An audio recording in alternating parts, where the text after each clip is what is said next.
காவிரி ஆற்றில் தமிழ்நாட்டிற்கான நீர்வரத்து வினாடிக்கு 14,000 கனஅடியாக அதிகரித்துள்ளது. காவிரி நீர்பிடிப்பு பகுதிகளில் தொடர்ந்து கனமழை பெய்து வருகிறது. இதன் காரணமாக காவிரி ஆற்றில் தமிழக எல்லையான பிலிகுண்டுலுவுக்கு வரும் நீரின் அளவு வினாடிக்கு 8,000 கனஅடியிலிருந்து 14,000 கனஅடியாக அதிகரித்துள்ளது. இதன் காரணமாக ஒகேனக்கல் அருவியில் தண்ணீர் ஆர்ப்பரித்து வருகிறது.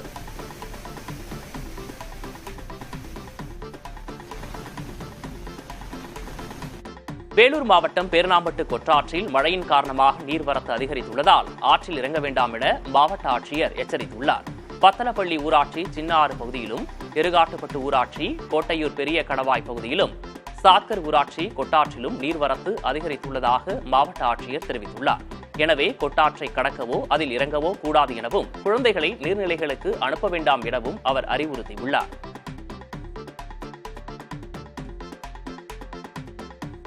புதுச்சேரியில் நேற்று இரவு 1 மணி நேரத்திற்கு மேலாக பெய்த மழையால் நகர்ப்புறம் மற்றும் கிராமப்புறங்களில் இதமான சூழல் நிலவுகிறது. இதேபோல் கடலூர் மாவட்டத்திலும் கடந்த 3 நாட்களாக பெய்து வரும் கோடை மழை வெப்பத்தை தணித்து மாவட்டத்தை குளிர்வித்துள்ளது. வறண்ட நீர்நிலைகளிலும் தண்ணீர் தேங்கியுள்ளதால் பொதுமக்கள் மற்றும் குறுவை சாகுபடிக்கு தயாராகும் விவசாயிகள் மகிழ்ச்சி அடைந்துள்ளனர்.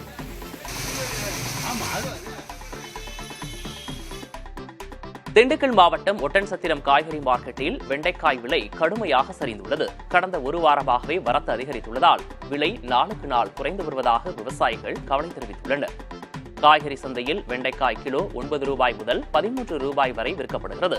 பீட்ரூட் 1 கிலோ 11 ரூபாய் வரையும், சுரைக்காய் 5 ரூபாய் வரையும், புடலங்காய் 18 ரூபாய் வரையும், அவரைக்காய் 35 ரூபாய் வரையும், சேனைக்கிழங்கு 49 ரூபாய் வரையும் விற்பனை செய்யப்பட்டது.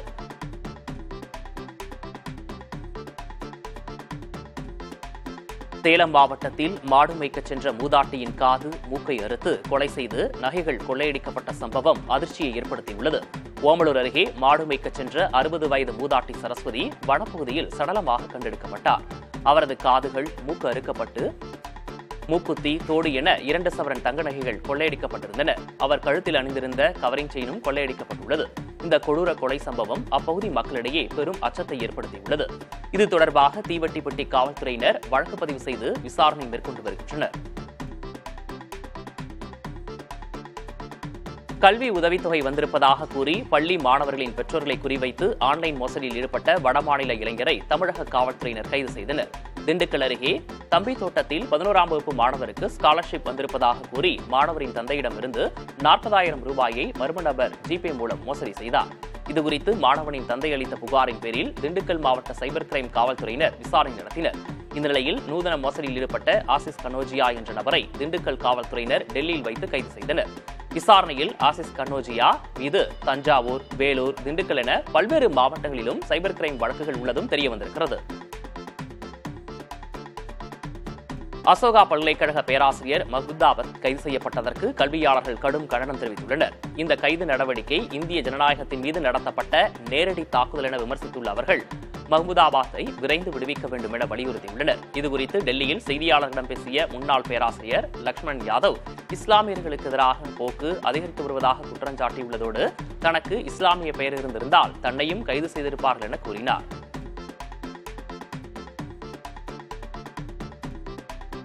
மதுரை மாவட்டத்தில் அடையாளம் காணப்படாத ஆதரவற்ற 4 ஆண்களின் உடல்களை அரசு மருத்துவக் கல்லூரிக்கு காவல்துறையினர் தானமாக வழங்கியுள்ளனர். திருப்பரங்குன்றம், மாட்டுத்தாவணி மற்றும் அரசு மருத்துவமனை காவல் நிலையங்களில் இருந்து தலா ஒரு உடல் வழங்கப்பட்டது. அண்ணாநகர் காவல்துறையினரால் அடையாளம் காணப்படாத 65 வயது ஆணின் உடலும் தானமாக அளிக்கப்பட்டது. இந்த உடல்கள் மருத்துவ மாணவர்களின் கல்வி பயிற்சிக்காக பயன்படுத்தப்படும்.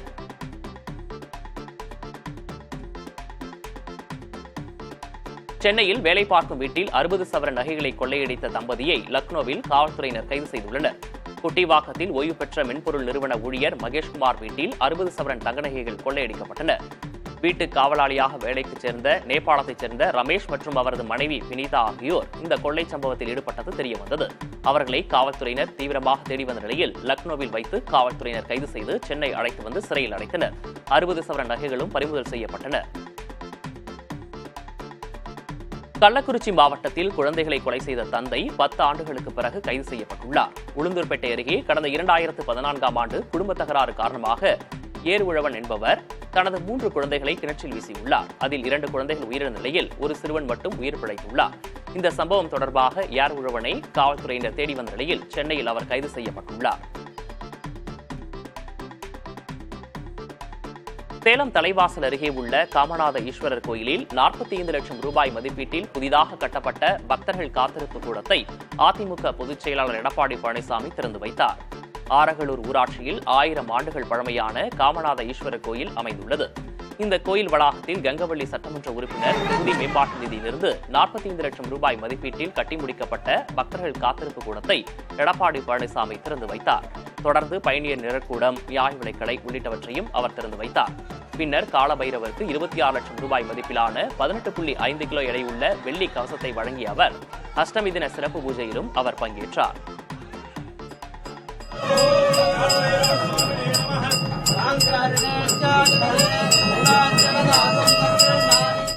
பண்டிதர் அயோத்திதாசரின் 180வது பிறந்தநாளை ஒட்டி சென்னை கிண்டியில் உள்ள அவரது சிலைக்கு தவிக பொதுச் செயலாளர் ஆனந்த் மலர் தூவி மரியாதை செலுத்தினார். அப்போது அவரிடம் பாஜகவோடு தவிக கூட்டணி இல்லை என விஜய் கூறினாரா என்று தமிழிசை சவுந்தரராஜன் பேசியதை குறிப்பிட்டு செய்தியாளர்கள் கேள்வி எழுப்பினர். இதற்கு பதில் ஏதும் அளிக்காமல் கையெழுத்து கும்பிட்டபடியே ஆனந்த் புறப்பட்டுச் சென்றார்.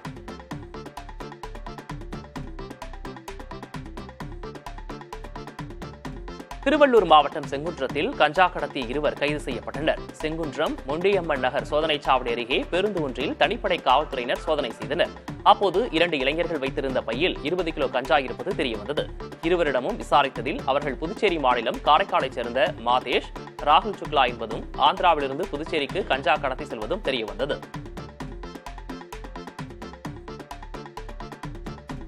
சென்னை அம்பத்தூர் பகுதியில் கஞ்சா விற்பனை செய்த இளைஞர் கைது செய்யப்பட்டார். பட்டறைவாக்கம் ரயில் நிலைய ஆட்டோ ஸ்டாண்ட் அருகில் சந்தேகப்படும் வகையில் நின்றிருந்த இளைஞரை பிடித்து அவரது பையை காவல்துறையினர் சோதனை செய்ததில் 14 கிலோ கஞ்சா இருப்பது தெரியவந்தது.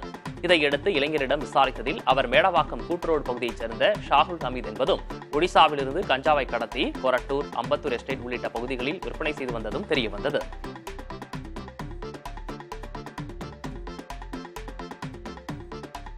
சென்னை கிண்டி அருகே வடிவின்கரை மேம்பாலத்தில் இருசக்கர வாகனம் மீது தலைமை காவலர் சென்ற கார் மோதியதால் பரபரப்பு ஏற்பட்டது. இதில் நிலை தடுமாறிய இருசக்கர வாகன ஓட்டி பாலத்திலிருந்து கீழே விழுந்ததில் பலத்த காயமடைந்தார். விபத்தை ஏற்படுத்திய பிறகும் நிற்காமல் சென்ற தலைமை காவலர் செந்திலை பொதுமக்கள் பின்தொடர்ந்து கத்திப்பாரா மேம்பாலம் அருகே பிடித்து காவல்துறையினரிடம் ஒப்படைத்தனர். அவர் மது போதையில் இருந்ததாக கூறப்படும் நிலையில் விசாரணை நடைபெற்று வருகிறது.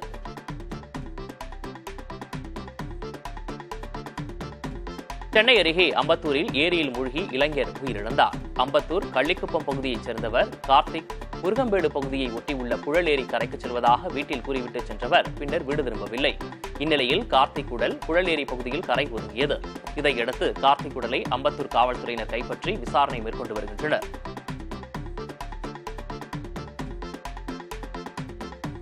மனைவியை கொலை செய்த உபி மாநில இளைஞருக்கு திருவள்ளூர் மகிழா நீதிமன்றம் ஆயுள் தண்டனை விதித்தது.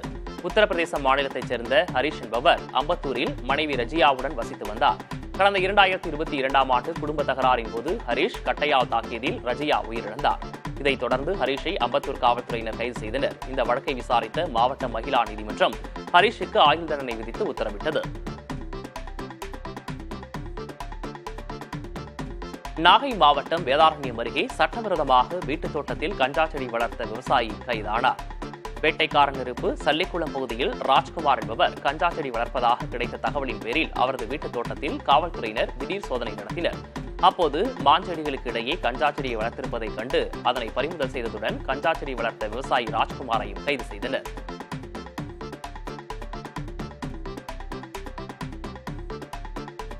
உலக தேனீக்கள் தினத்தை முன்னிட்டு தென்காசி மாவட்டம் கடையநல்லூரில் விவசாயிகளுக்கு தேனீ வளர்ப்பு பயிற்சி முகாம் நடைபெற்றது. இதில் தேனீக்கள் பற்றியும் தேன்கூடு அமைத்து வருவாய் ஈட்டுவது குறித்தும் KVIC மதுரை மண்டல இயக்குநர் செந்தில்குமார் ராமசாமி எடுத்து வைத்தார். மேலும் மாணவ மாணவிகளுக்கு சிறப்பு ஓவியப் போட்டி நடத்தப்பட்டு சான்றிதழ் வழங்கப்பட்டது.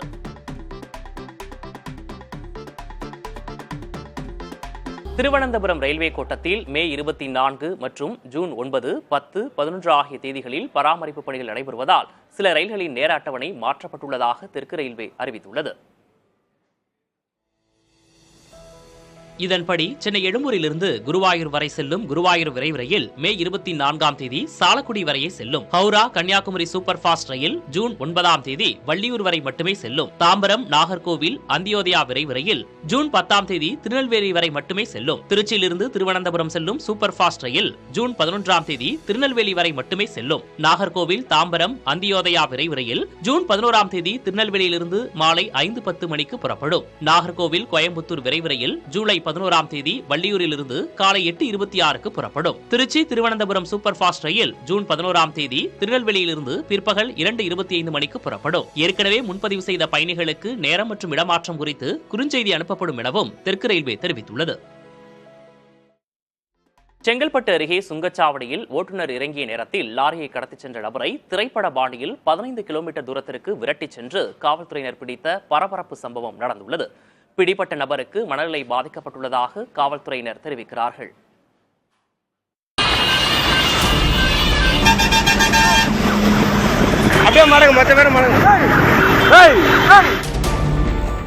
மேல்மருவத்தூர் அருகே உள்ள கல்குவாரியிலிருந்து ஜல்லிக்கற்களை ஏற்றிக்கொண்டு சென்னை குன்றத்தூர் நோக்கி சென்று கொண்டிருந்த லாரி பரனூர் சுங்கச்சாவடியில் வந்தது.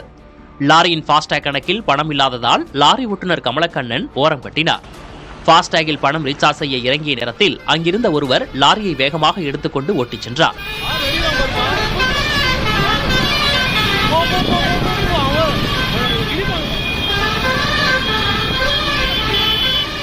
அங்கிருந்த காவல்துறையினர் உடனடியாக தாம்பரம் மாநகர காவல்துறைக்கு தகவல் கொடுத்ததோடு லாரியை சேசிங் செய்தனர்.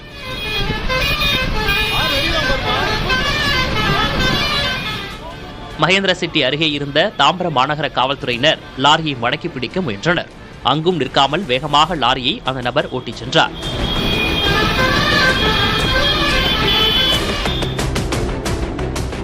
சிங்கப்பெருமாள் கோவில் அருகே திருத்தேரி பகுதியில் பணியில் இருந்த காவல்துறையினர் லாரியை மடக்கினர். லாரி நிறுத்துவது போல் போக்கு காட்டிய அந்த நபர் லாரியை மீண்டும் வேகமாக இயக்கினார். இருசக்கர வாகனத்தில் சென்ற காவல் சிறப்பு ஆய்வாளர் பாலமுருகன் என்பவர் லாரியை பிடித்து தொங்கியபடி 5 கிலோமீட்டர் தூரத்திற்கு சென்றுள்ளார்.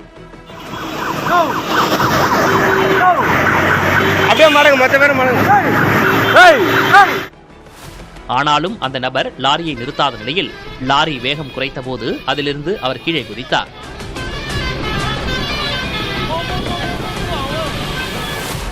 லாரி கடத்தல் குறித்து மறைமலை நகரில் பணியில் இருந்த காவல்துறைக்கு தகவல் தெரிவிக்கப்பட்டது.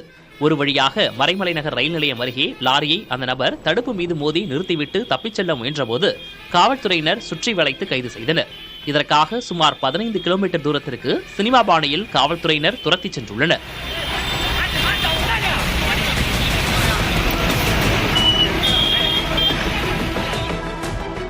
லாரி தடுப்பின் மீது மோதி நின்றபோது காவல்துறையுடன் இணைந்து பொதுமக்களும் லாரியில் இருந்த ஓட்டுநரை பிடிக்க உதவி செய்தனர்.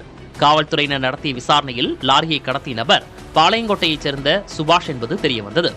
சம்பந்தப்பட்ட நபர் மனநிலை பாதிக்கப்பட்டவர் போல் பேசி வருவதால் செங்கல்பட்டு அரசு மருத்துவமனையில் அனுமதிக்கப்பட்டார். அவர் இயல்பு நிலைக்கு திரும்பினால் மட்டுமே லாரியை கடத்தியதற்கான காரணங்கள் தெரியவரும். புதிய தலைமுறைக்காக செய்தியாளர் உதயகுமார். சென்னை அணியும் இந்திய கப்பல் படை அணியும் வெற்றி பெற்றன. பெரியகுளத்தில் நடைபெற்று வரும் 64வது அகில இந்திய கூடைப்பந்தாட்ட போட்டியின் 2ஆம் நாள் லீக் சுற்றில் இந்தியன் வங்கி சென்னை அணி 84க்கு 63 என்ற புள்ளிகள் கணக்கில் இந்திய விமானப்படை புதுடெல்லி அணியை வீழ்த்தியது. மற்றொரு விறுவிறுப்பான போட்டியில் இந்திய கப்பல் படை அணி 78க்கு 76 என்ற புள்ளிகள் கணக்கில் வருமான வரித்துறை சென்னை அணியை வென்றது. லீக் சுற்றில் அதிக புள்ளிகள் பெற்ற 2 அணிகளும் இறுதிப் போட்டியில் மோத உள்ளன.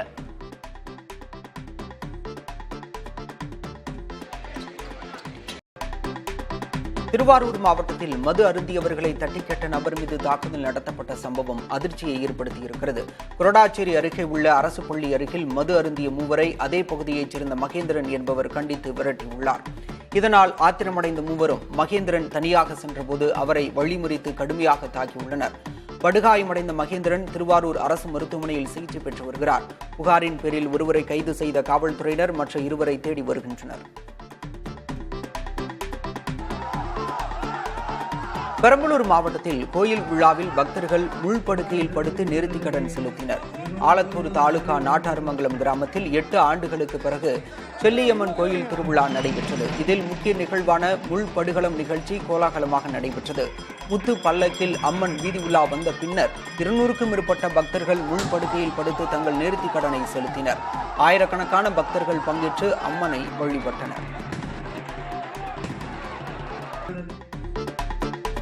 மயிலாடுதுறை மாவட்டம் தரங்கம்பாடி கடற்கரையில் இரணியாசுரனை முருகன் வதம் செய்யும் நிகழ்ச்சி அரங்கேறியது. சோழ நாட்டு திருச்செந்தூர் என அழைக்கப்படும் திருவிடைக்களி முருகன் கோயிலில் வைகாசி சதய திருவிழா நடைபெற்று வருகிறது. அதன் ஒரு பகுதியாக இந்த நிகழ்ச்சி நடைபெற்றது. 2004ஆம் ஆண்டு ஏற்பட்ட சுனாமிக்கு பிறகு நிறுத்தப்பட்ட நிகழ்ச்சி 20 ஆண்டுகளுக்கு பிறகு மீண்டும் நடைபெற்றுள்ளது.